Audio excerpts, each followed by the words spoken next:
Lions back from the bye. Good to have Coach back on the show.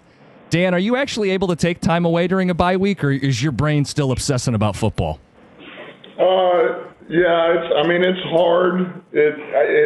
I can get away more than normal mentally, but yet it never really goes away for a full day. So it's, you're always doing something. You're always thinking about something. So what were you thinking about over the bye week in regards to football? What was the point of emphasis offensively or defensively? How do you want to see this team get better? Well, I think it's, just how do we clean up a few areas to where we're running a little more efficiently, and whether that's personnel, that's coaching, that's scheme, it's situations. So, man, really just looking at everything, man. I look at myself first and what can I do? What am I doing that is not good enough? How do I help the staff? How do I help the players? And then work out from there. So there's just a couple of things that I know we can be better at, and really on everything that I said. Just working through some of the fundamentals, the technique, and then, how we go about our business in each situation. I'm sure there was some evaluation, obviously, that went on over the bye week. You get a chance to take a deeper dive into offense, defense, special teams, but also players. When you dug into some of the performances of the players, from the guys that are back from last year's team, who's taken the biggest step forward? Who continues to show improvement over the course of a lot of young careers?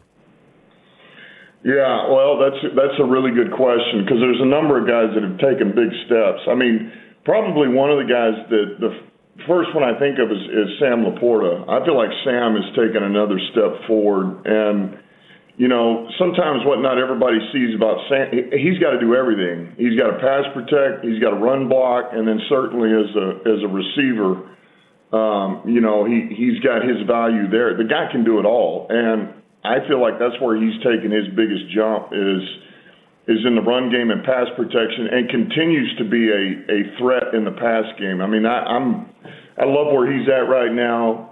Tyler Roll's done a great job with him and those guys. So he's one of the first ones I think of. And then certainly defensively, Derek Barnes is the other one over there, man. Continues every week to get better and better and better for a couple of – and they're not young guys, but they're they're growing into their prime, right? With JMO, do you guys feel like you need to get him more involved, or is this a non-issue? Like, there's one football, we got enough mouths to feed? No, listen. Those are gonna come up, and but that doesn't mean that we don't want to get him involved. We want them all involved, because that's when we're really running at a high level, when we can get all of our weapons going, get the first downs, get explosives, get touchdowns, and just keep going, man. Just keep cycling through. So that's when we're working at our best. We're running at our best when we get all of those guys involved. So, of course, he's somebody that we would love to get some targets and get him going, no different than all of those guys. So that's something I think about as well. I want to go back to your discussion about the defense and some of the guys that have really stepped up, Derek Barnes being one of them, and we've seen a lot from Jack Campbell. Malcolm Rodriguez will be back sooner than later, as it sounds. When he comes back, what does that allow you guys to do defensively, and how important is it to get him back, especially midseason? Well, it's huge. Rodriguez, oh man, it was good to see him out there yesterday. He was ready to go.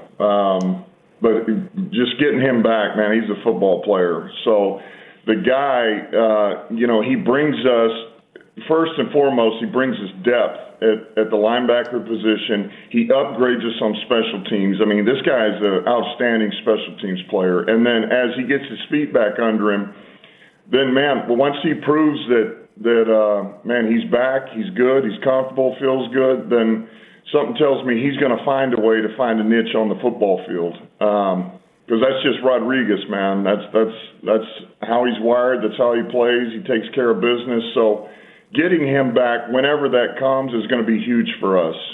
Talking to Lions head coach Dan Campbell. Lions back off the bye. They'll play the Minnesota Vikings this week. We didn't talk to you after Tampa.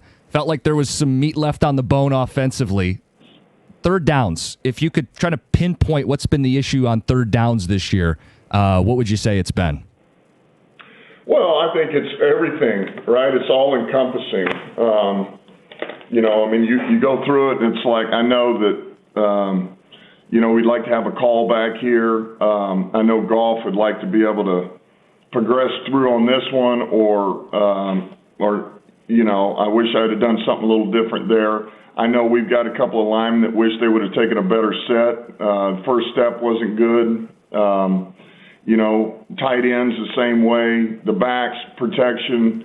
Man, I missed this. I had bad eyes on it. And it really became one of these, it's one guy here, it's one guy there, it's one guy there. We don't like the call here. I wish I would have set our guys up better myself. So it really is. I mean, and you wish it was just as, oh man, we're not. Right. It really is that. And when you're running at a high level, when you're, you are playing very efficient football offensively. You have manageable third downs, and on those, man, everybody's really working at a high level. Then everything just kind of cycles faster. I think they process everything a lot faster. They know how to work together a lot faster. I think the receivers are getting open faster. I think there's more strain up front. I think Goff is hitting his back foot and the ball is out, and it just – those are the things, man, that we can continue to get better at, and we will. And all you got to do is get the first down. You're in third down, get the first down, and then let's just start going. Your confidence is up. You're running at a high level. So it really is one thing here, one thing there, but it's all correctable, and we'll be much better for all this. Taylor Decker missed a couple of games, and then obviously he came back to play against Tampa, but you could still see him, at some of those plays where he's moving the shoulder around, trying to get comfortable. What's the maintenance schedule for him look like? And in any games that he's unable to go, I know Manu's on IR, and you've got Skip that he goes in. What does depth look like at the tackle position with Taylor Decker working through injury issues? Well, yeah, if right now I'm saying Taylor is here and he is with us. So when you ask about depth, we're good. If Decker's not around, then we get a little bit thin, but we still, we like Skip and we like Cochran, who we've got on vet squad. So, we still got some guys there, certainly. But as far as Decker, it's just about dealing with where it's at. It's a shoulder. The good news is it was about getting strength back in it. Doesn't mean it's going to feel good, but he does have strength in it. And so then it's about, him feeling good enough to go into the game. He's gotten some reps. He's been able to move, but also not, setting him back for getting ready for the game. And that's kind of the balance right now. So he's practiced the last 2 days, or he practiced on Monday. He did individual yesterday, and then he'll practice tomorrow. I guess the answer might just be whatever the nature of the injury is, but if you guys considered a prolonged, you shut him down to get him right for the postseason or down the stretch of the regular season? I don't think we've looked at everything. We've looked at everything, and there's a balance there. And if you could say that would guarantee it, that's great. We can't guarantee any of it. So it's about, getting him through, making him feel good, and making sure the strength's in it. And that's really what the basis is. Is there strength in this shoulder, good enough strength? And right now the answer is yes. Kirby Joseph, update on him coming out of the bye week? Look, he's improving, but he's still got a little bit to go here. So we'll know more over the next couple of days. But, he's better than he was before we left for the bye. We were all excited to see Aleem McNeil, and I think we got a chance to see a lot more of him than we anticipated. What is, and I don't know if you can't quantify it, but what's the impact that Aleem McNeil brings to the front and really the entire defense, especially when you're trying to apply pressure to maybe protect the secondary? What was his impact that you saw against Tampa? Well, it was a big impact. He did a lot for us. Probably the most noticeable because of what we put him in on was passing downs. And his ability to push the pocket, get an edge, and cause disruption was very noticeable. It's getting in the quarterback's lap, and that flushes your cue. That doesn't allow you to be able to step up and throw, and it pushes you one way or another. It pushes you to Hutch, it pushes you to Muhammad, those guys, and then that elevates their game. And then in return, then in return it elevates his game. It's funny, you get one piece back, and all of a sudden, man, everybody on that line gets better and better, and they start playing off each other, and then we're not even talking about the run game here. He makes our run game, our run defense even better as well, and that's been pretty dang good. So he's a sight for sore eyes. It's great having him back. I thought he would play well, but yet it's your first game back, and he was even better than that. So he got through the game well. He feels good, and he's ready to go for Minnesota. Dan, I think on Friday we're going to see a lot of Dan Campbell Halloween costumes. What's the key to pulling off a Dan Campbell Halloween costume?